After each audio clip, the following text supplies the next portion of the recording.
Good evening guys, currently it's 9 p.m. in the evening. It's Sunday, it's rest day, but basically for me it's a reset day. So why reset day? Because today is the day that I'm doing all my laundries, cleaning up my room, and doing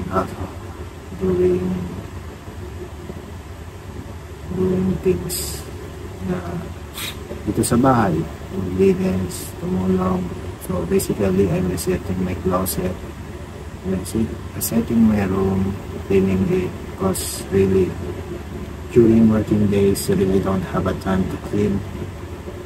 You just lag out and time out on your work and just really feel very tired and you just feel to just sleep. And also guys, I also pack up my monitors and company assets for return for tomorrow. Kaso sobrang lakas ng ulan, so baka i-risky. Philippines is really experiencing a super typhoon today, kaya I'm praying na everyone is safe. Also, especially my families and my friends na sa malayo, sana safe sila during this time. So during this time you just really need to prepare. So please guys, stay safe and stay dry during this time, and good night. Peace out.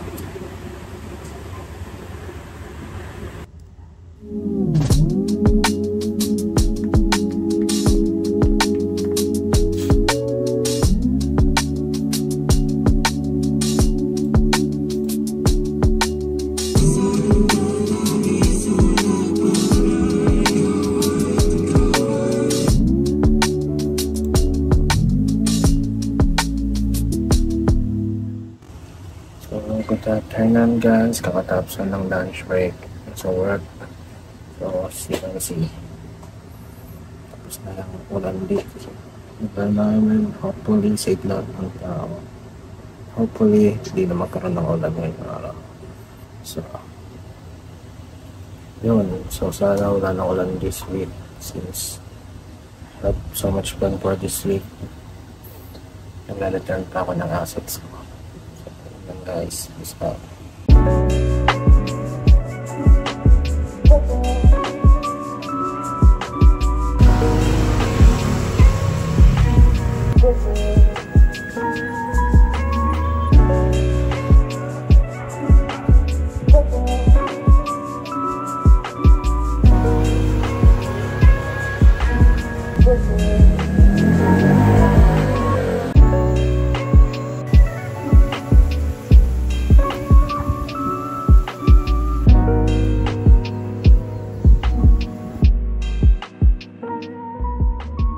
Good evening guys, today is Monday. So for me, Monday is like any other normal day. I think sobrang busy sa work because nagpa-pile up yung trabaho during the weekend since we are Australian based company. So every Saturday is my work time sa Australia, pero sa Philippines wala. So basically what we are doing is we are doing traffic planning for Australia. So yeah, today is super busy. So you look at my face, I'm very tired. So I just finished showering and applying skincare, ready to sleep. But remember to do this video because serves my check out this one, my journal. So sabi ko nga sa last video ko, gusto ko mag-journal kasi my handwriting is very cool. So this vlog, that was my journal reflecting on my day. So that's it, documenting my life. So na walang ganap ngayong araw since may bagyo pa rin dito sa Pilipinas. Hope you guys stay safe and okay dyan sa laban nyo. So I just canceled all my plans today na punta sa cafe to drink some coffee kasi ngayon nga sobrang lakas ng ulan. And but I did my workout since sobrang lakas na naman, hindi mo malabas. And also I did some love planning for this week. And also remember to monitor that I pack. So dito pa rin sila since na-delay nga sila na i-skid dahil na sobrang lakas ng bagyo dito. So yun guys, sobrang predicted ng weather dito ngayon sa Philippines. Kaya ingat kayo palagi guys, stay safe and drive. Peace out. Night.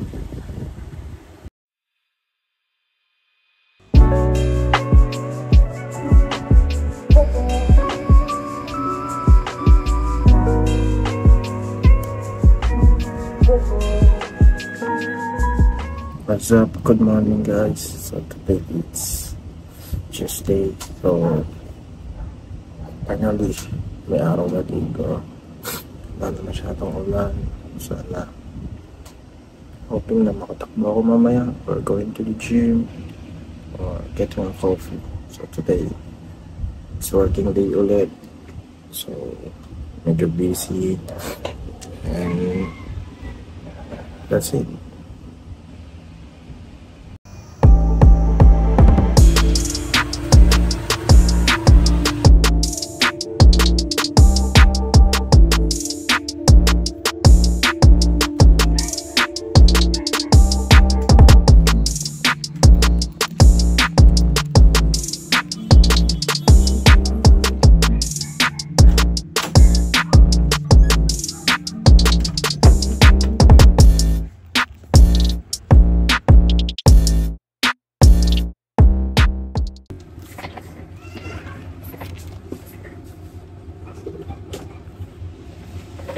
Hello guys, what's up?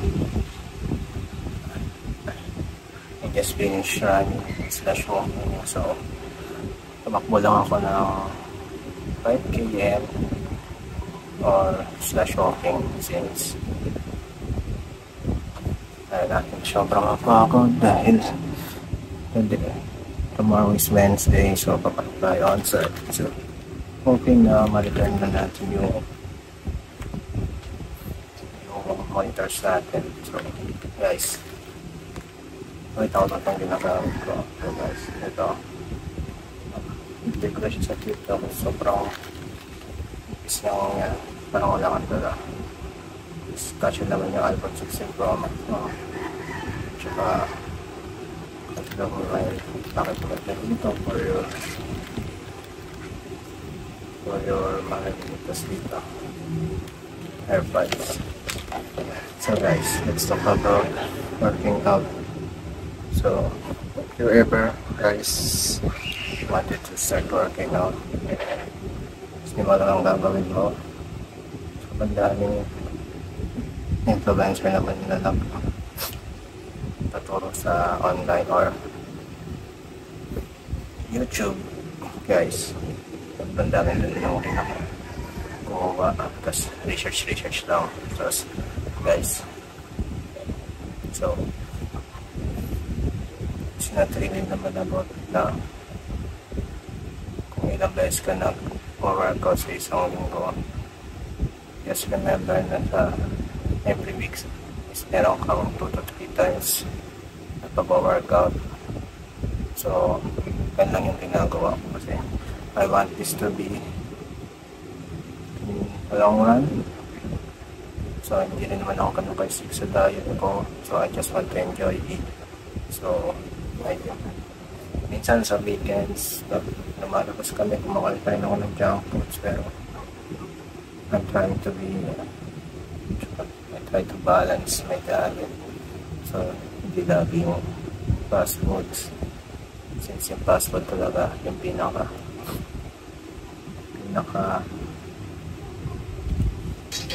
nag-aano ng pad sa katawan kung saan pumayat. So, yun lang. So, but if you really want to see progress in a short time, kunwari, you want to start your fitness journey para this summer is kabangat ng katawan mo.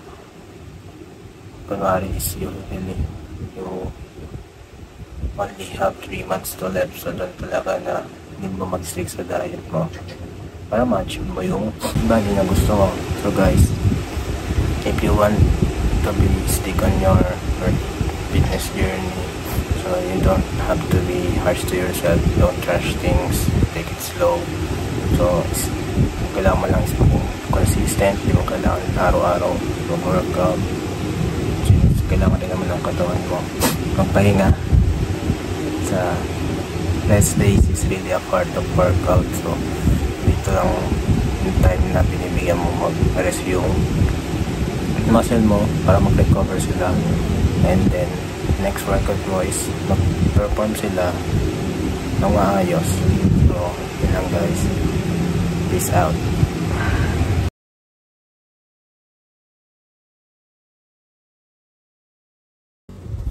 Good evening guys.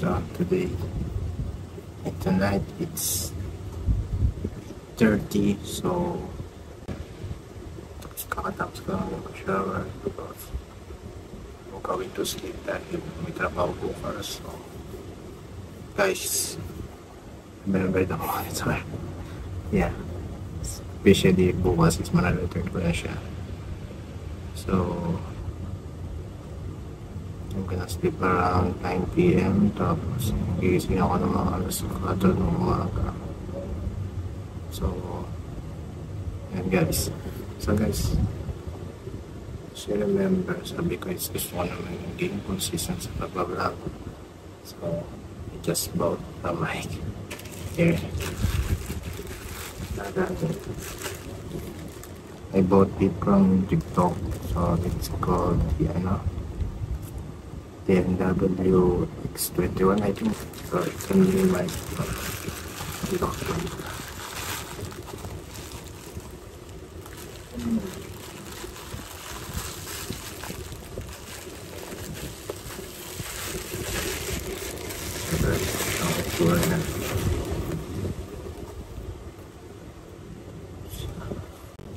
guys, so unbox ko siya.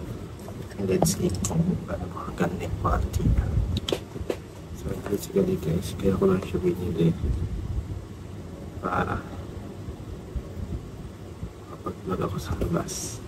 Yun also kahit sobrang don't count me wrong, sobrang ganda ng mic ng iPhone. Meron siyang pwede mo i-edit na ma-isolate yung boses mo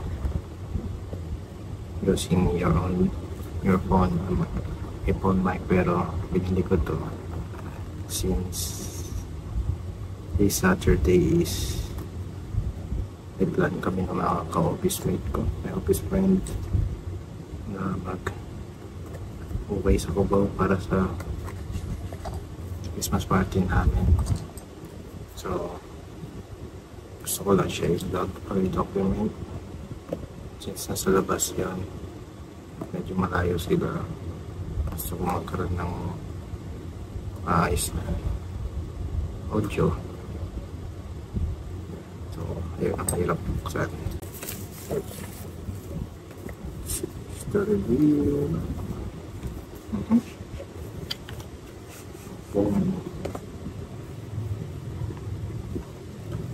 So ito siyang pouch.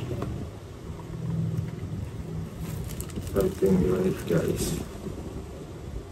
So ready lang niya, parang siyang earbuds.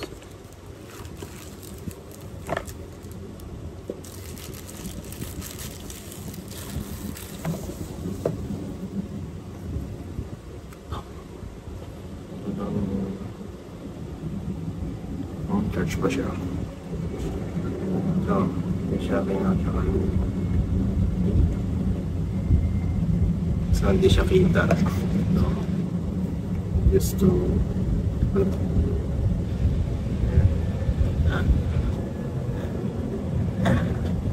Professional vlogger. Hey. Ito yung receiver niya na saksak sa phone.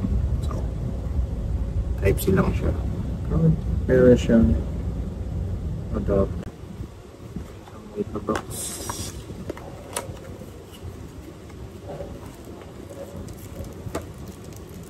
So, ito.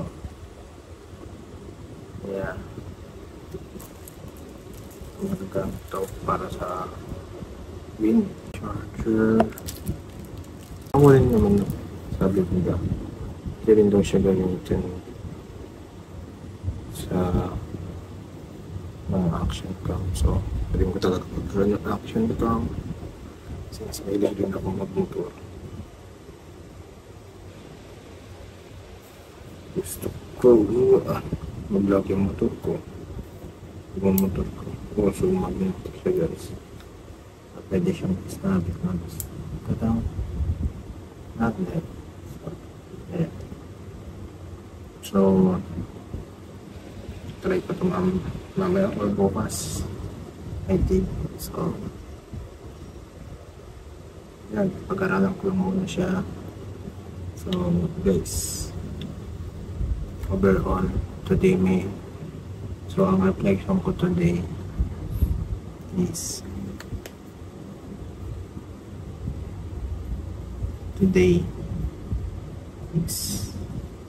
since madami mo tayo nagawa outside work, so nakapag-travel tayo, so I think it's a great day.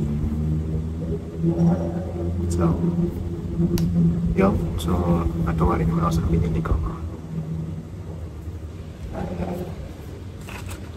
And guys, see you tomorrow. Mag-answered ako. So, good night. See you around to the screen to bukas.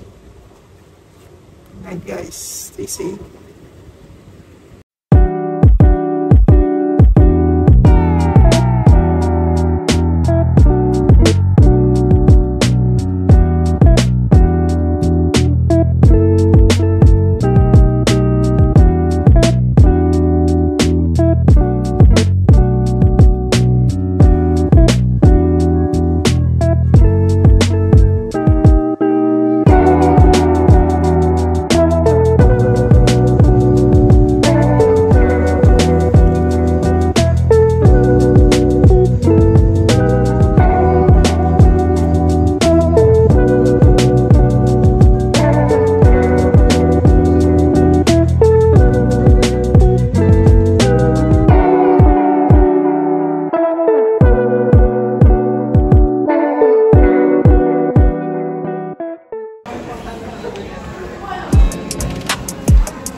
Lev, ano hanap mo? Hi guys, so today we are Fashion Divo in Cubao. We're going thrifting. Hey. So yan, ako huling dumating. Ito na agad nakuha ko. Dapat pang Christmas party ka, so ito yan, di ba? Oo, pang office na lang. Tapos ito, panis, rockista. Pang motor, kaso maglalakad. Ano? Pang motor. Kaso maglalakad. Pero maglalakad, oo. Walk-walk lang, ganyan. With matching helmet. So, ikaw, anong nakuha mo, Mr. Escanio?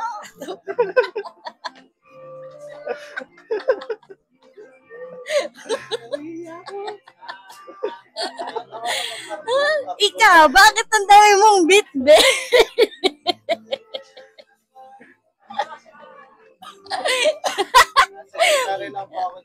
Anong mabibili natin? Nakabili ka na ba yan? Ano yan? Ang dami mong bit-bit boy ah.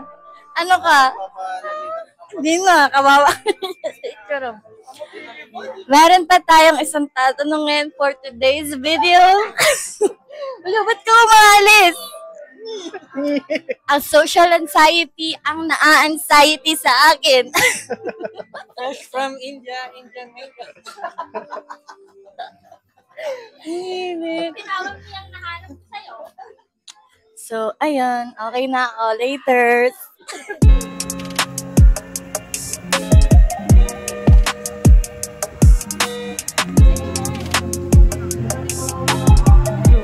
Hindi naka-iPhone na ganyan.